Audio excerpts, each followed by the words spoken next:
A single dress that costs more than most people will earn in a lifetime.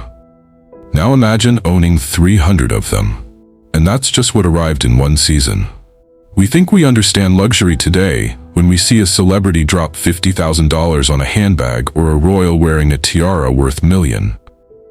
But the truth is, we have absolutely no concept of the kind of wealth that once walked through palace corridors and opera houses, the kind of wealth that made kingdoms tremble, the kind of wealth that could feed entire cities for a year, but instead draped itself across one woman's shoulders for a single evening.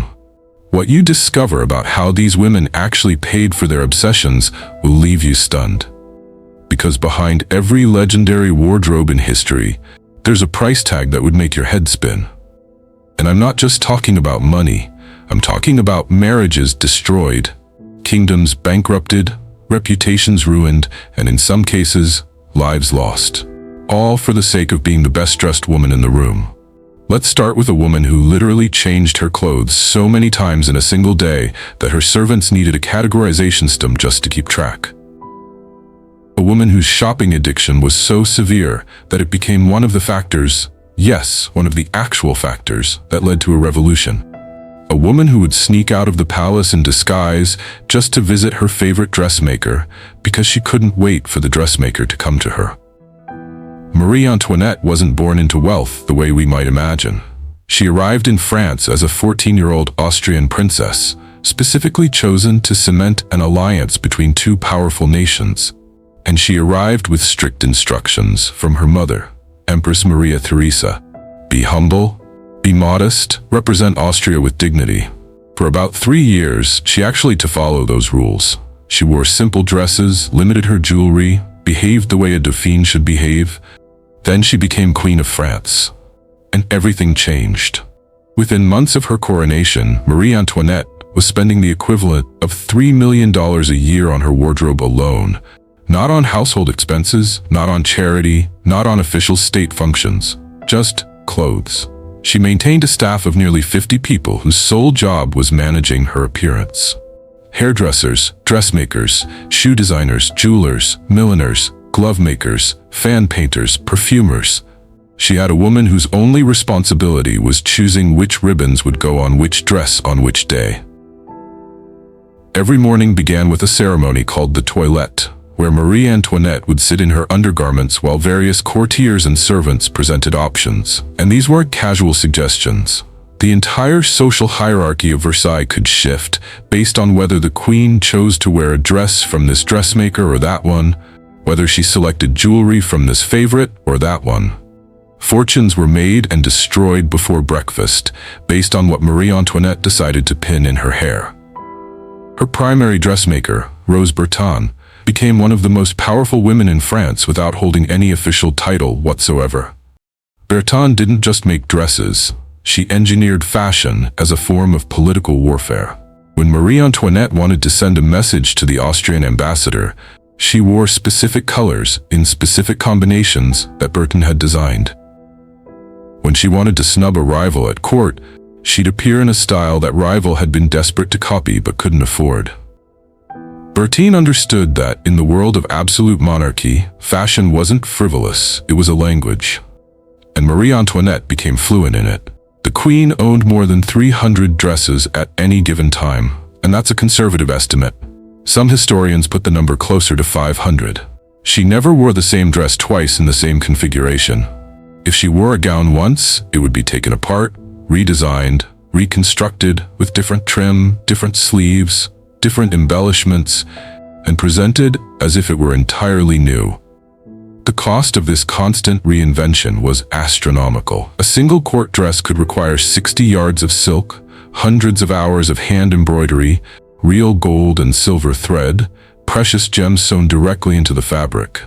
And Marie Antoinette didn't just collect dresses, she collected everything that went with them.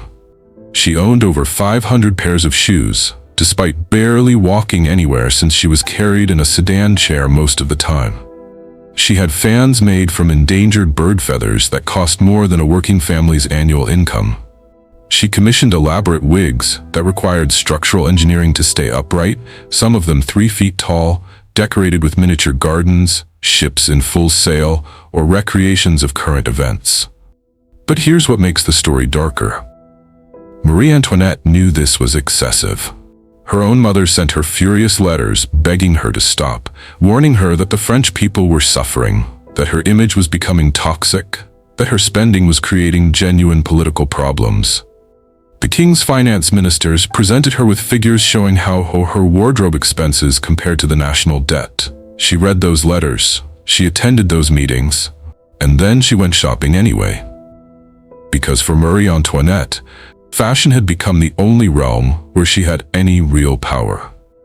She couldn't control her husband, who was awkward and disinterested in her. She couldn't control French politics, which excluded women from official decision-making. She couldn't even control her own ability to produce an heir, which took her 8 years and became a national scandal. But she could control what she wore. She could walk into a room and know that every eye was on her, that people were cataloging every detail, that her choices would be discussed and copied and analyzed across Europe. So she kept spending. When bread prices rose and Parisians began to starve, she commissioned a diamond necklace worth the modern equivalent of $15 million. When pamphlets circulated, calling her a spendthrift, and worse, she responded by appearing at the opera in a dress so elaborate it required 2 assistants to help her walk. When her closest advisors begged her to show restraint, she had Burton design an entire new wardrobe based on pastoral fantasy, pretending to be a simple shepherdess while wearing linen that cost more per yard than actual shepherds earned in a year. The famous "let them eat cake" line? She never said it, but she didn't need to. Her wardrobe said it for her every single day.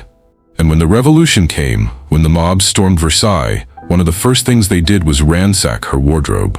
They found rooms full of dresses, most of which she'd worn once or never. They found jewelry boxes containing pieces she'd forgotten she owned. They found bills, thousands and thousands of unpaid bills, from merchants who had extended her credit for years hoping for eventual payment that would never come. The evidence of her excess was so overwhelming that it became Exhibit A in the case against the monarchy itself. Marie Antoinette didn't just dress herself into debt. She dressed herself to the guillotine. If you're finding this fascinating, make sure you subscribe, because what we're uncovering about history's other legendary wardrobes gets even more shocking than what happened to Marie Antoinette. Now, you might think that after watching Marie Antoinette lose her head partly because of her wardrobe, other royal women would learn restraint. You would be wrong, because just a few years later, another woman emerged who made Marie Antoinette's shopping habits look almost reasonable by comparison. A woman who understood that in the chaotic aftermath of revolution, fashion could be more than power. It could be survival itself. Joséphine Bonaparte didn't start with money. She started with taste. And she understood, perhaps better than any woman in history, that if you dress like you belong at the top, people will eventually put you there.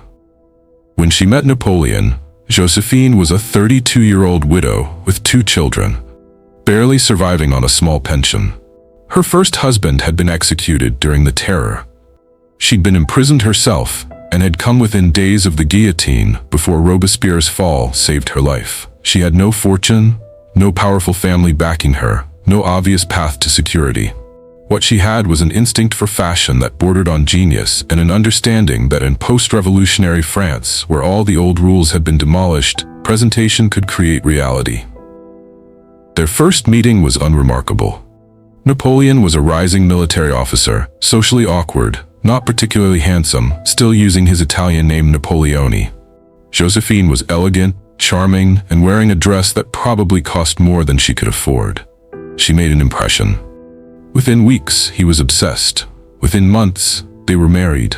And within a few years, he was Emperor of France and she was Empress, presiding over a court that would rival Versailles in splendor.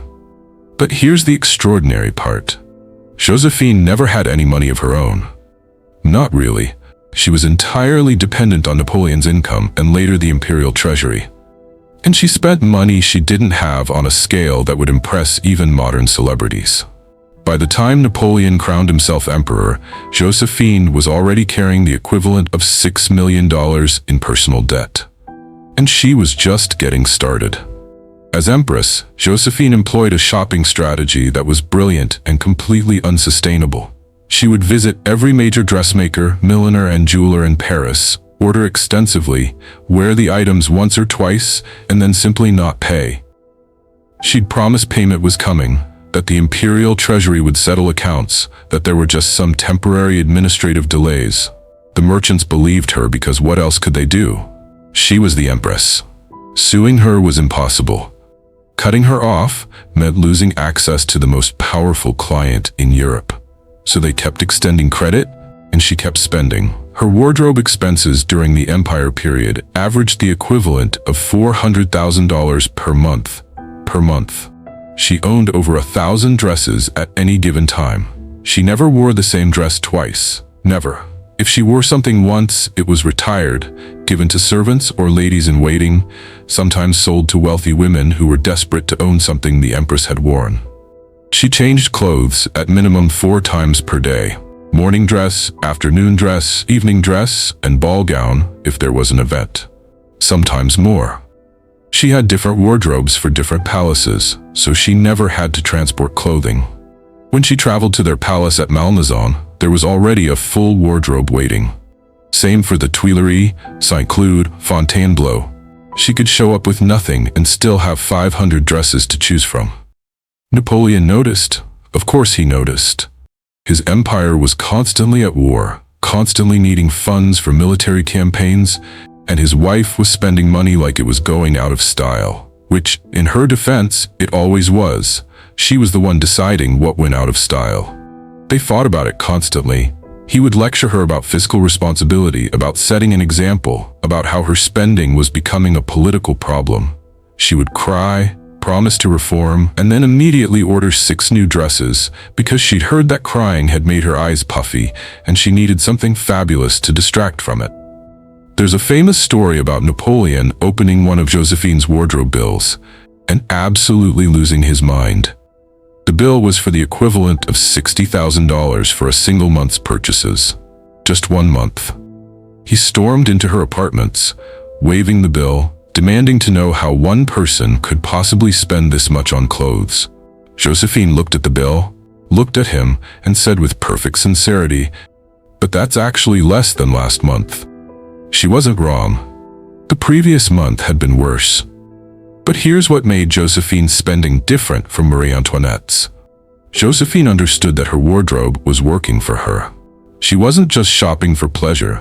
She was shopping strategically. Every dress was designed to send a message.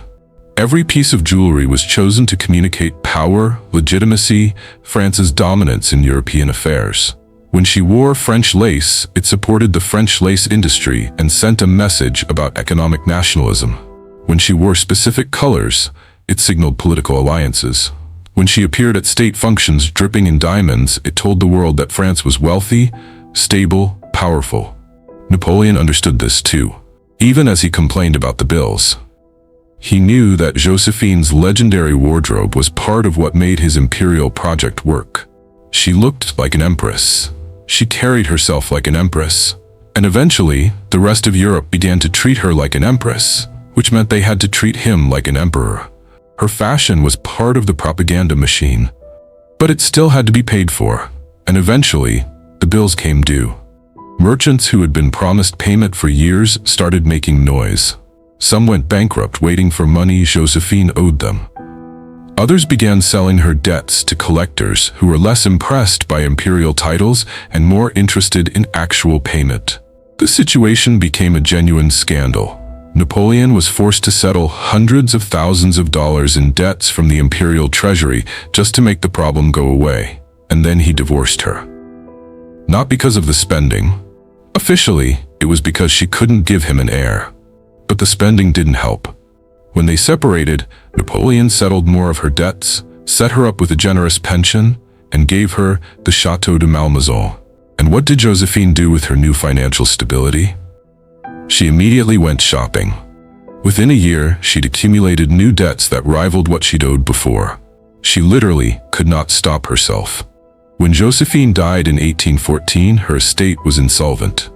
The woman who had been Empress of France, who had presided over one of the most glittering courts in European history, left behind more debt than assets. Her legendary wardrobe was sold at auction, and the proceeds didn't even come close to covering what she owed. Merchants who had supplied her for decades received pennies on the dollar. Some received nothing at all.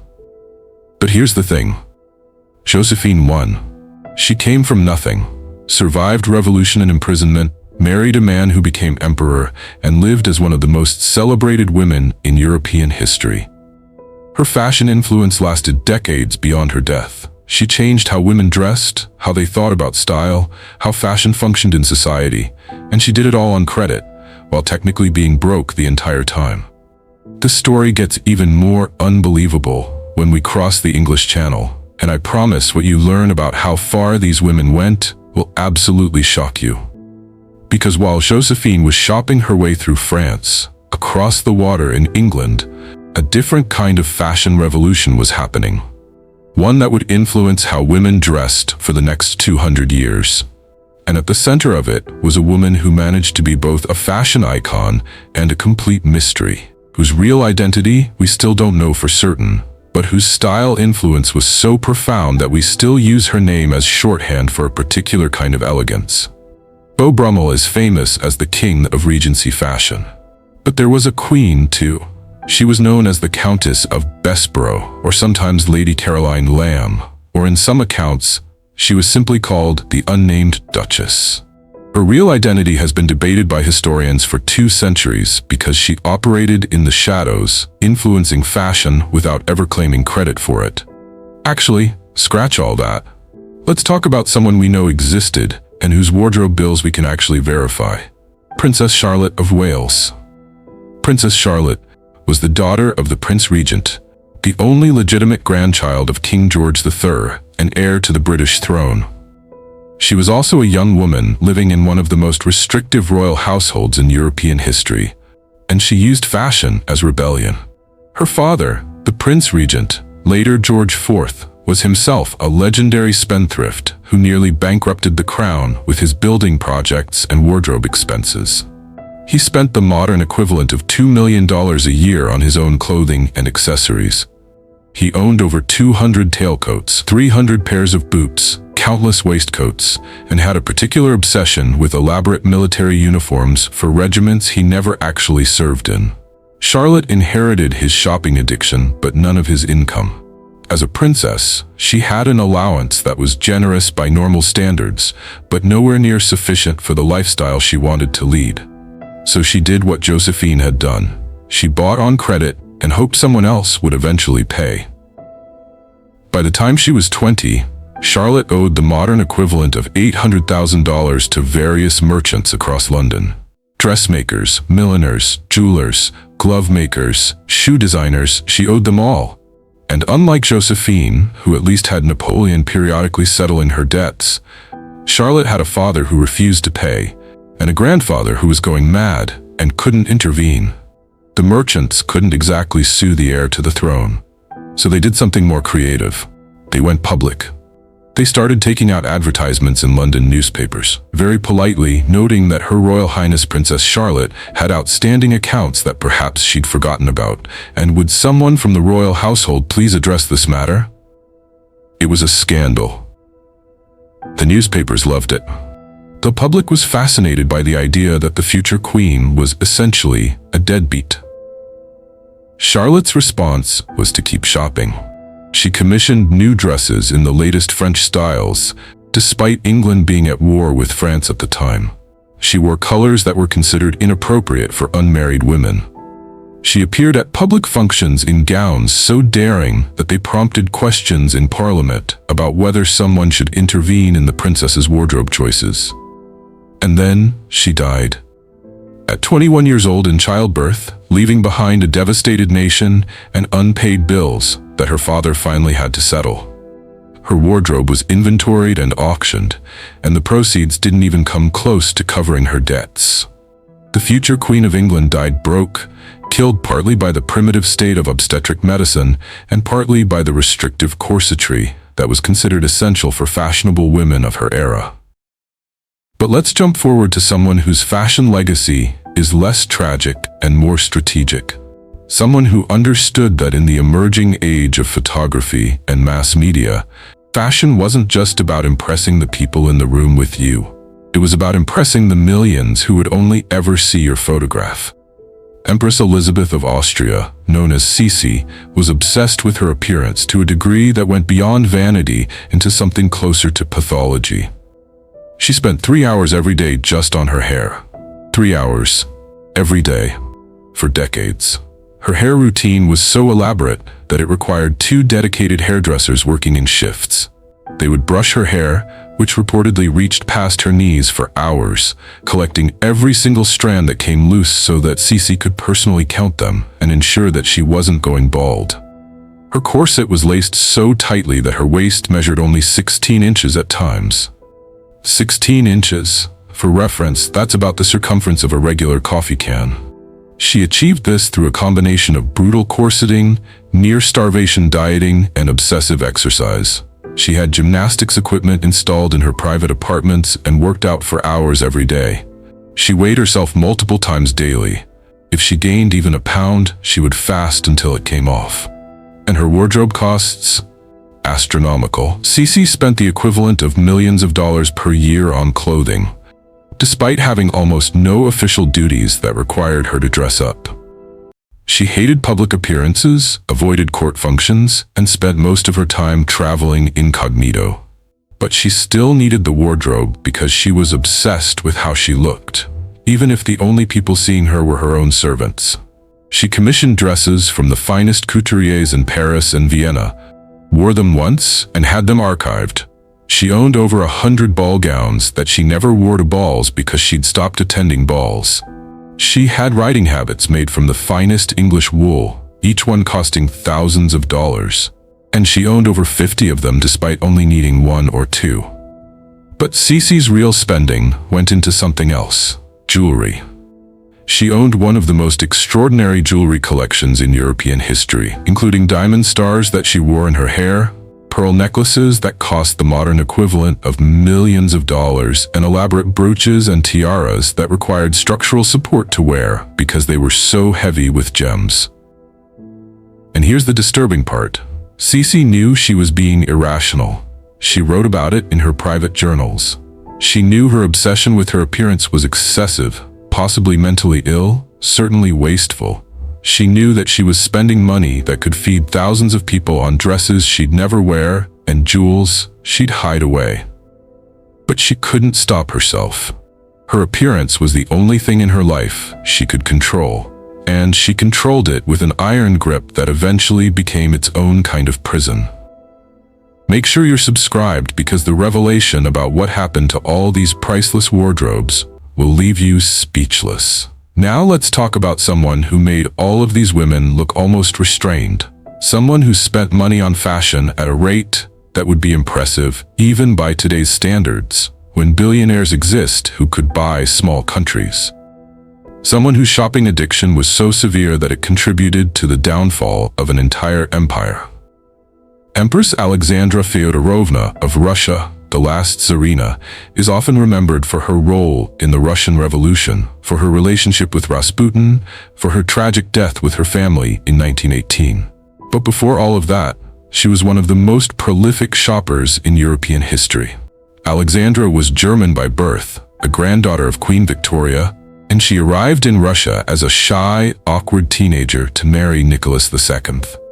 She was uncomfortable in Russian court society, struggled with the language, and never felt at home in St. Petersburg's glittering, cutthroat social scene.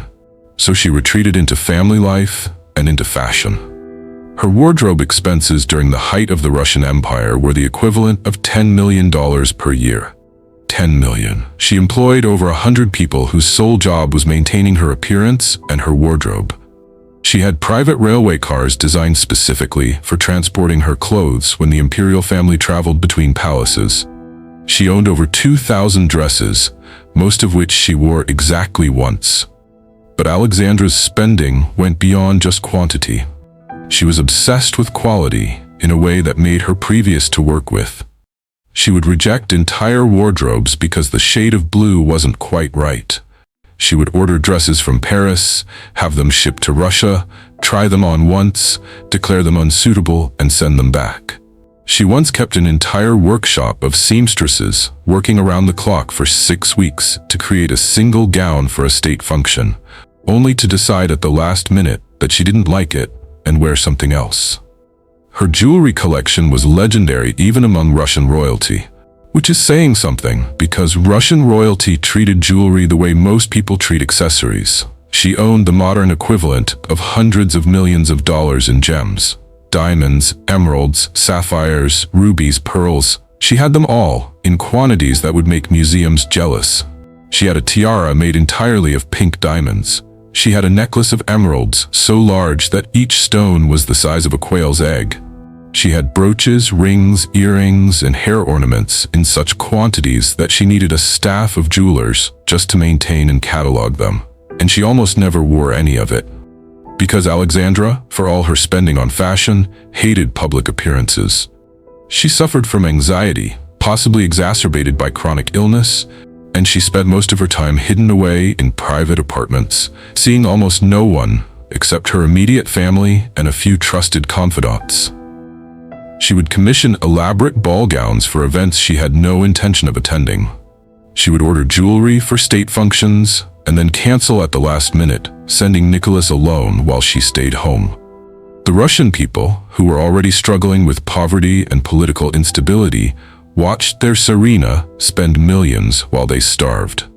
Revolutionary propaganda made extensive use of her wardrobe expenses, detailing exactly how much she spent while ordinary Russians couldn't afford bread. When Rasputin entered the picture, the propaganda got worse, suggesting that Alexandra was buying expensive gifts for her favorite mystic while the nation suffered.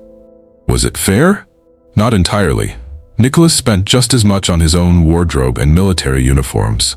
The aristocracy as a whole was bleeding Russia dry. But Alexandra became the symbol of imperial excess, and her wardrobe became Exhibit A in the case against the Romanovs. When the revolution came and the imperial family was arrested, one of the first things the Bolsheviks did was inventory Alexandra's wardrobe and jewelry collection. What they found was staggering. Rooms full of clothes, most never worn. Jewelry boxes containing pieces she'd forgotten existed. Bills from European couturiers totaling the equivalent of millions of dollars. The evidence of her spending was so overwhelming that it was used as propaganda to justify the revolution itself. And then most of it disappeared. When the imperial family was executed, their jewelry and most valuable possessions were confiscated by the Bolsheviks.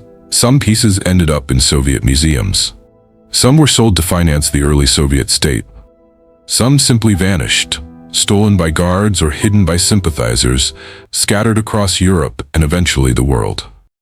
To this day, pieces from Alexandra's collection occasionally surface at auction, selling for millions of dollars. She spent a fortune on fashion and died with nothing, executed in a basement, wearing a simple dress she'd owned for years because all her finery had already been taken from her.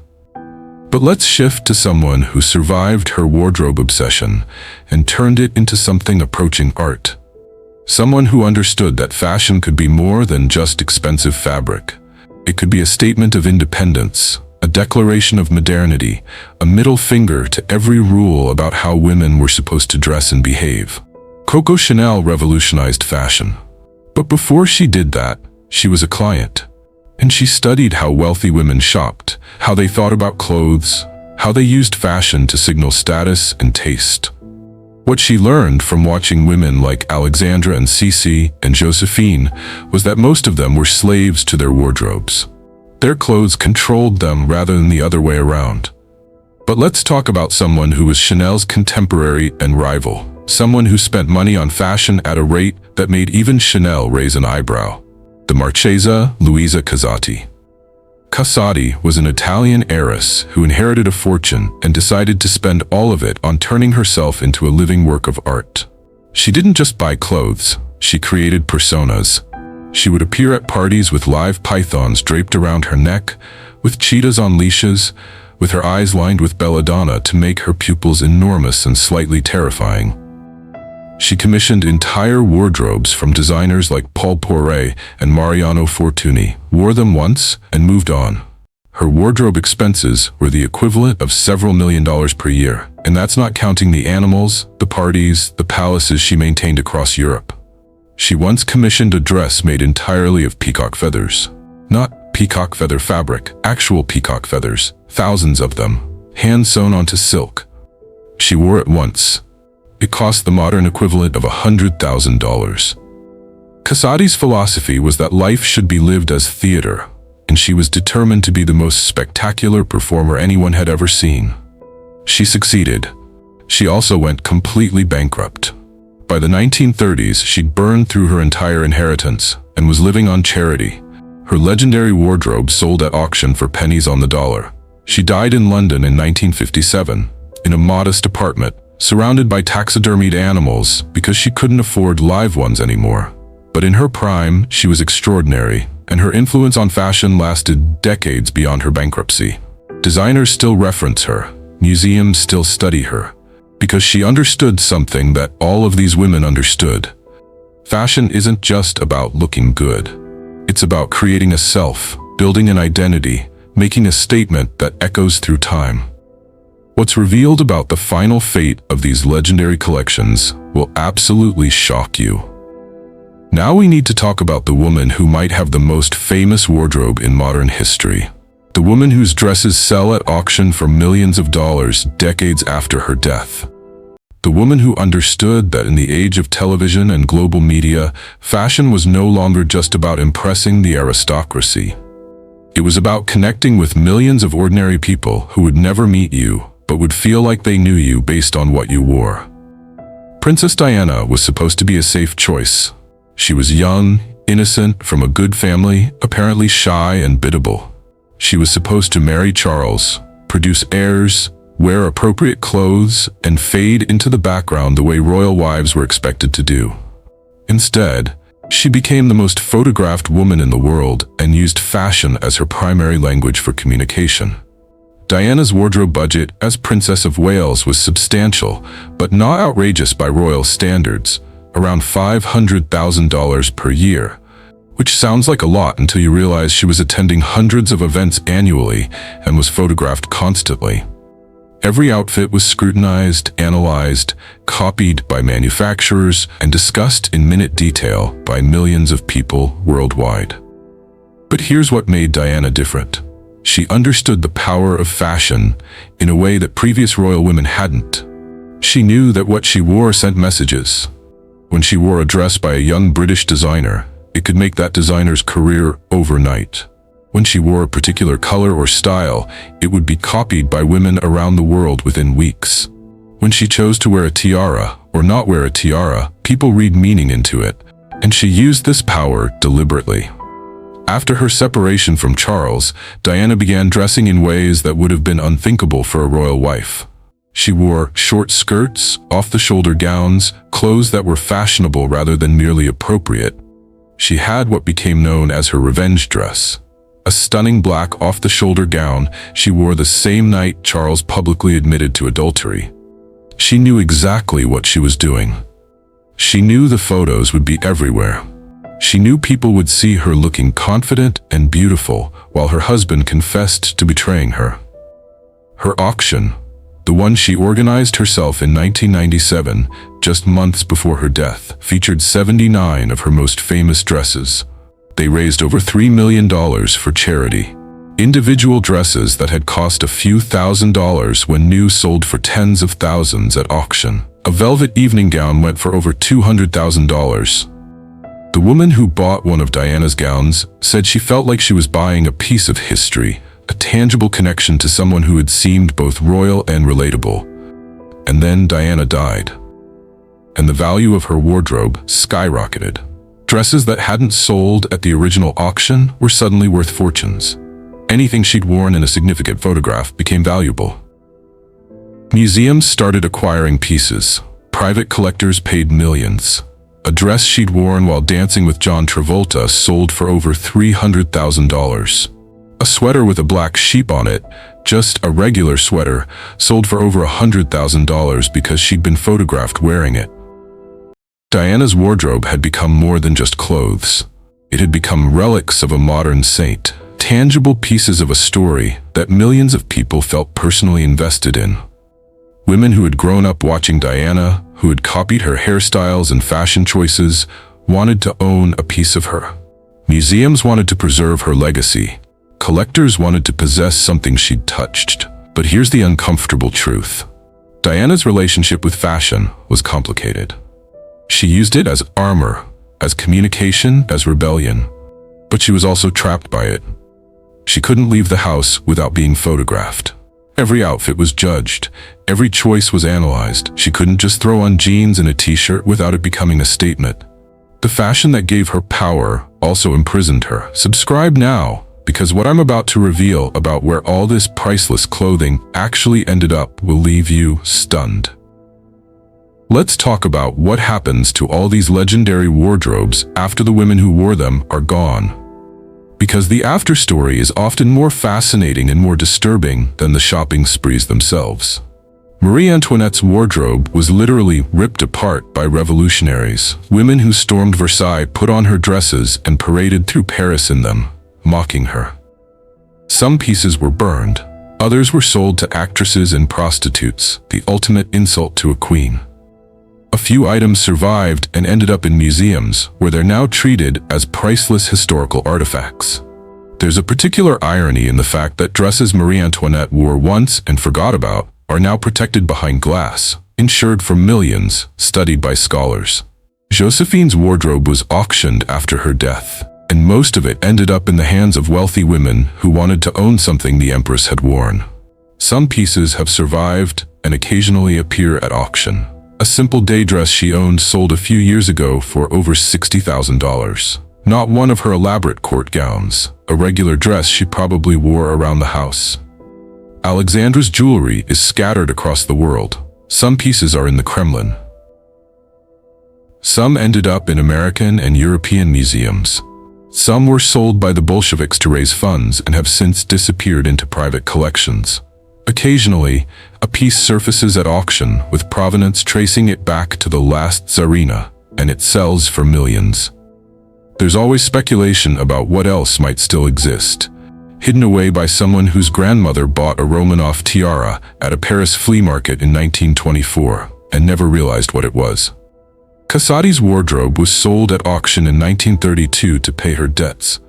Most of it went for almost nothing because the Depression was in full swing and nobody had money for used evening gowns, no matter how spectacular. A few pieces survived and are now in museum collections, but most of it simply vanished. The woman who spent millions on her wardrobe died in clothes she'd owned for decades, too poor to buy anything new. And Diana's wardrobe continues to appreciate in value. The dresses that sold at auction in 1997 are now worth multiples of what they sold for then. Museums pay enormous sums for pieces with good provenance. Private collectors compete for anything she wore in iconic photographs. There's an entire market built around Diana's clothing, with authentication experts and specialized auction houses and collectors who focus specifically on her wardrobe. But it's not just about money. These wardrobes represent something deeper. They're physical evidence of women who used fashion as power, as communication, as art, as rebellion. They're proof that throughout history, women have understood that in a world that often denied them other forms of influence, controlling their image could be a form of control over their destiny. Think about what these women actually bought with all that money. Marie Antoinette bought a few extra years of relevance and power before the revolution devoured her anyway.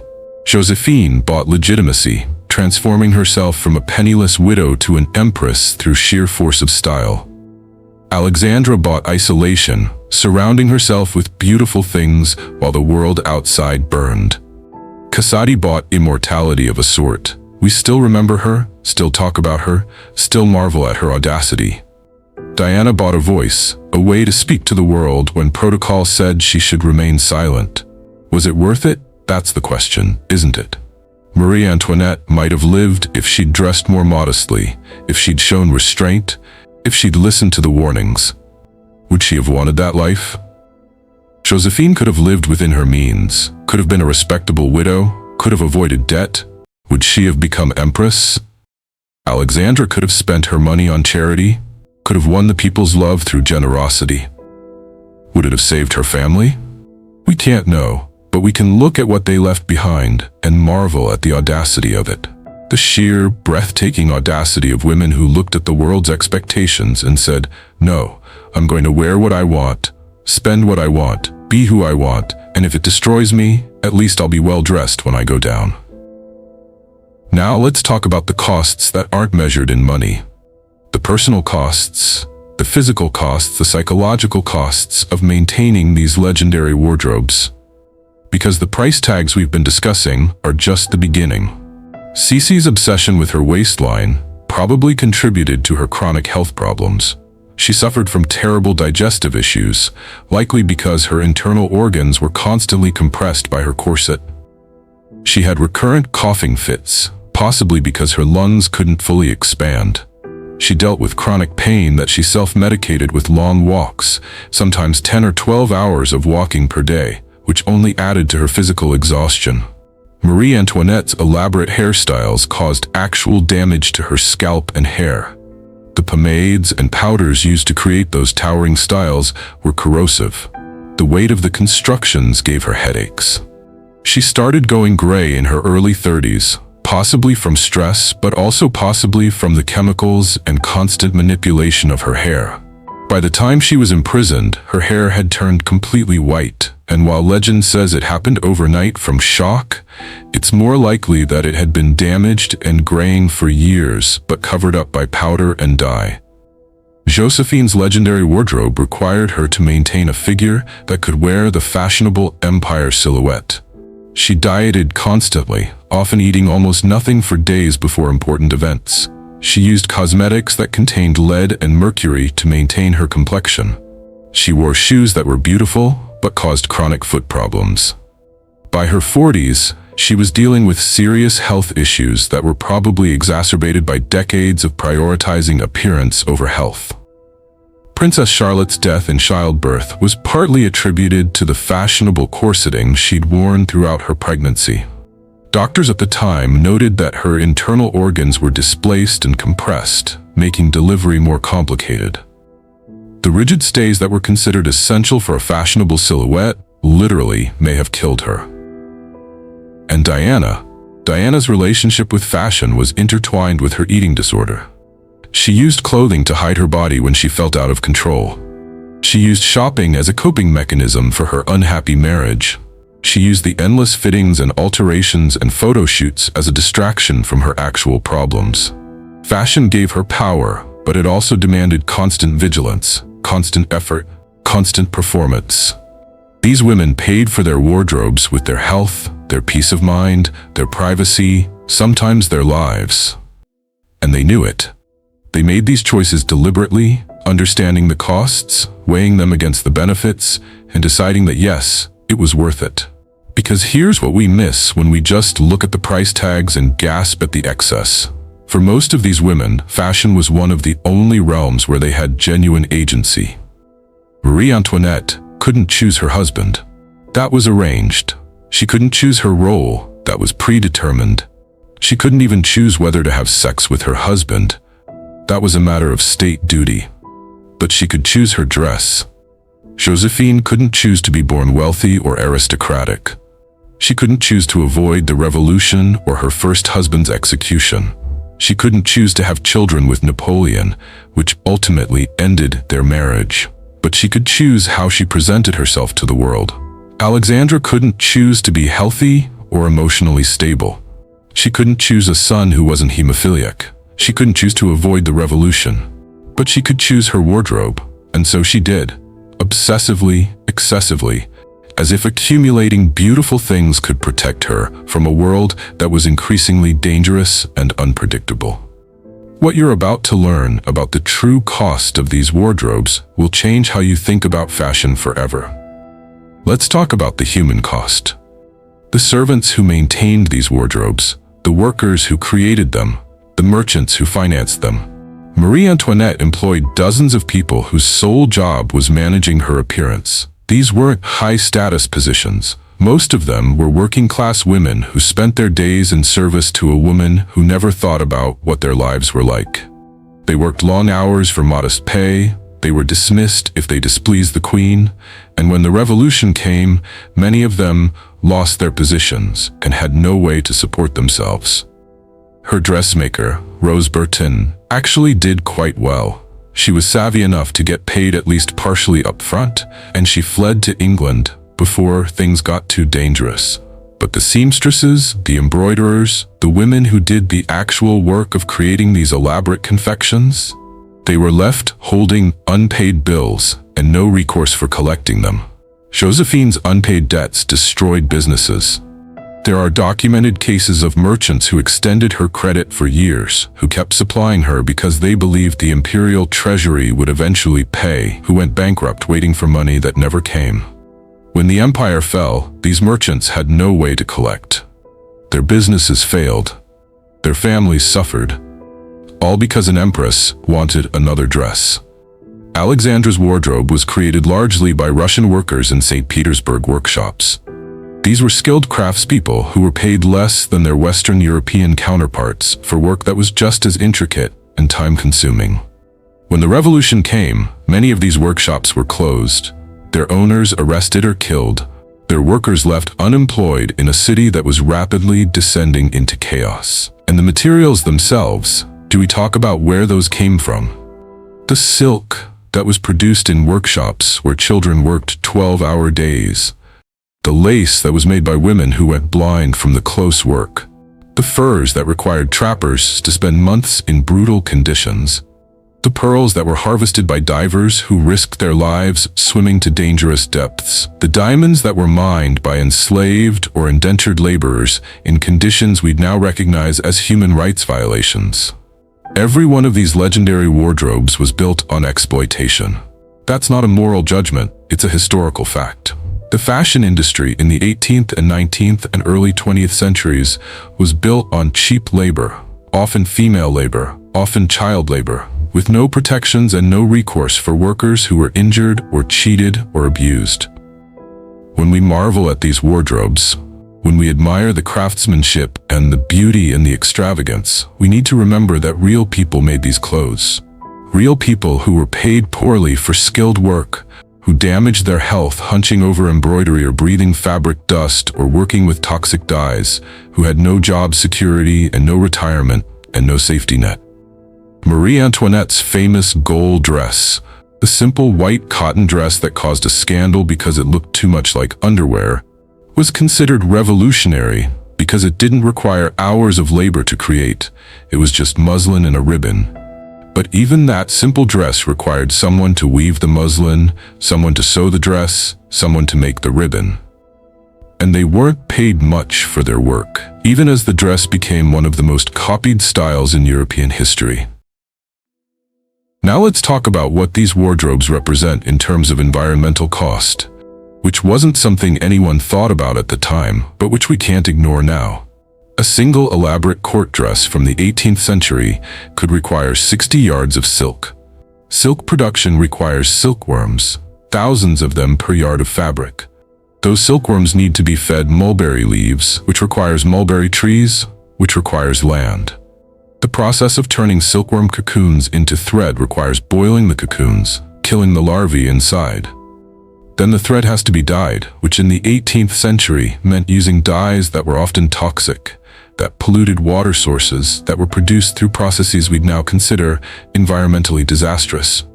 The furs that were so popular in royal wardrobes, sable, ermine, mink, required trapping wild animals to near extinction in some regions. The trade in exotic feathers for hats and dresses contributed to the near extinction of several bird species.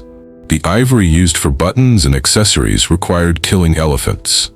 The tortoise shell used for combs and ornaments came from endangered sea turtles. Nobody thought about any of this at the time. Why would they? The concept of environmental conservation didn't really exist. The idea that human activity could damage ecosystems or drive species extinct wasn't something most people considered. The natural world seemed infinite, inexhaustible, but it wasn't.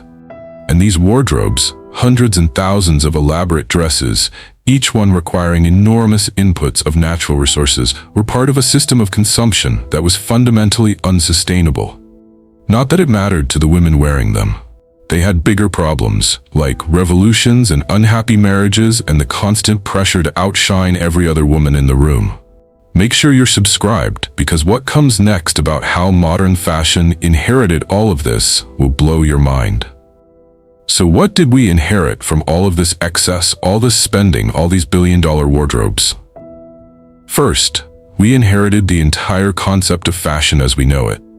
Before women like Marie Antoinette and Josephine, clothing was largely about function and status. Markers were relatively stable. You wore certain colors and fabrics based on your rank, and that was it.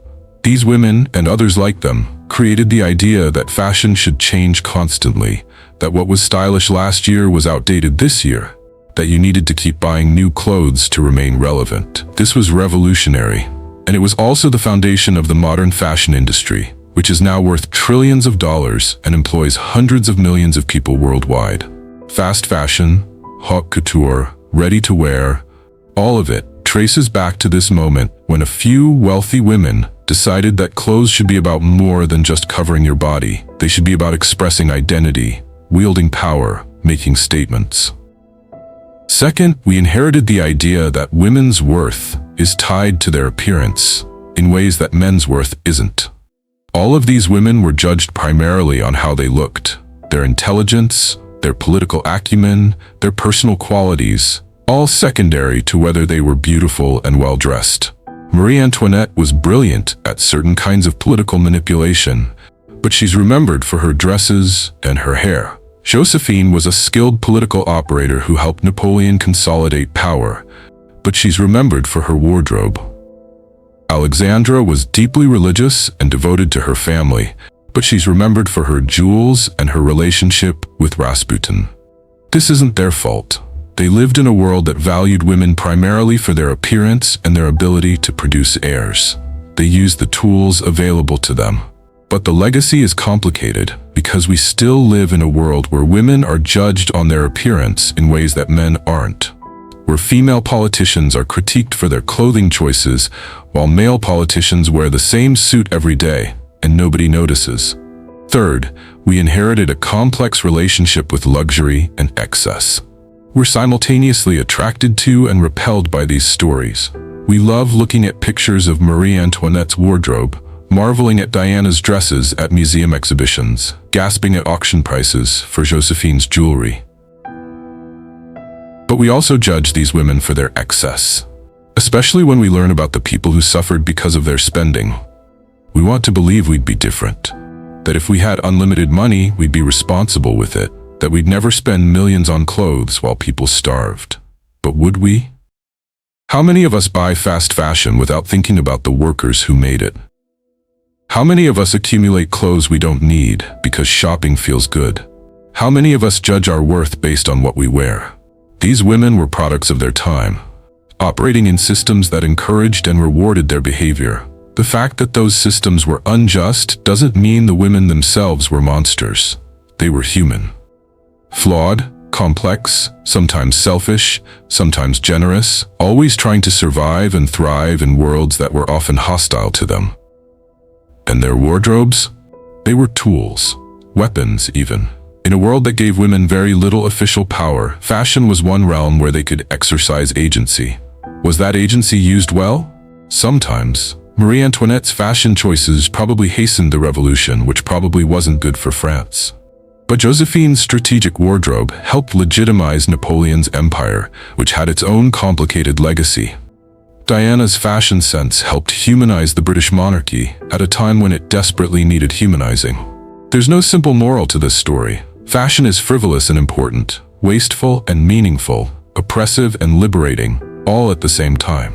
These billion-dollar wardrobes represent the best and worst of human nature, our creativity and our vanity, our desire for beauty and our capacity for selfishness, our ability to create meaning and our tendency to confuse meaning with material possessions. Let's talk about one more woman, someone more recent, someone who understood all of these contradictions and used fashion anyway, because what else was she going to do? Wallis Simpson, the woman for whom King Edward VIII abdicated the British throne, was never as wealthy as these other women. She had money, certainly, but nothing like the imperial treasuries Josephine accessed or the Romanov fortune Alexandra spent. What Wallis had was impeccable taste and an understanding that in the 20th century, with photography and film and mass media, you didn't need 1,000 dresses. You needed the right dresses, photographed perfectly, creating an image that would endure. Wallis's wardrobe was designed almost entirely by one woman, Elsa Schiaparelli, and later, after they had a falling out, Mainbocher. She understood that by working with specific designers, she could create a consistent aesthetic, a recognizable style that would become synonymous with her. She wore clean lines, elegant silhouettes, bold colors, and she wore them with confidence that made every photograph iconic. Her jewelry collection was legendary, not because it was the largest or most valuable, but because every piece was significant. The flamingo brooch, the Duchess of Windsor's emeralds, the panther bracelets from Cartier. These weren't just expensive baubles. They were pieces with stories, with meaning, with history. When they were auctioned after her death, they sold for multiples of their material value because they represented something. A woman who chose love over duty, who was vilified and celebrated, who lived in exile but never seemed diminished by it. Wallis spent plenty of money on fashion. Estimates suggest several $100,000 per year at her peak, which was substantial for a private citizen in the mid-20th century. But she was strategic about it. She understood that she was creating a legacy, building an image that would outlast her, and it worked. When her jewelry was auctioned in 1987, 7 years after her death, it raised over $50 million. Individual pieces that she'd bought for thousands sold for millions. A flamingo brooch went for over $4 million. Not because the materials were that valuable, but because Wallis Simpson had worn it, because it was part of the story of the woman who caused a king to give up his throne. That's the ultimate transformation of fashion into something more than just clothing.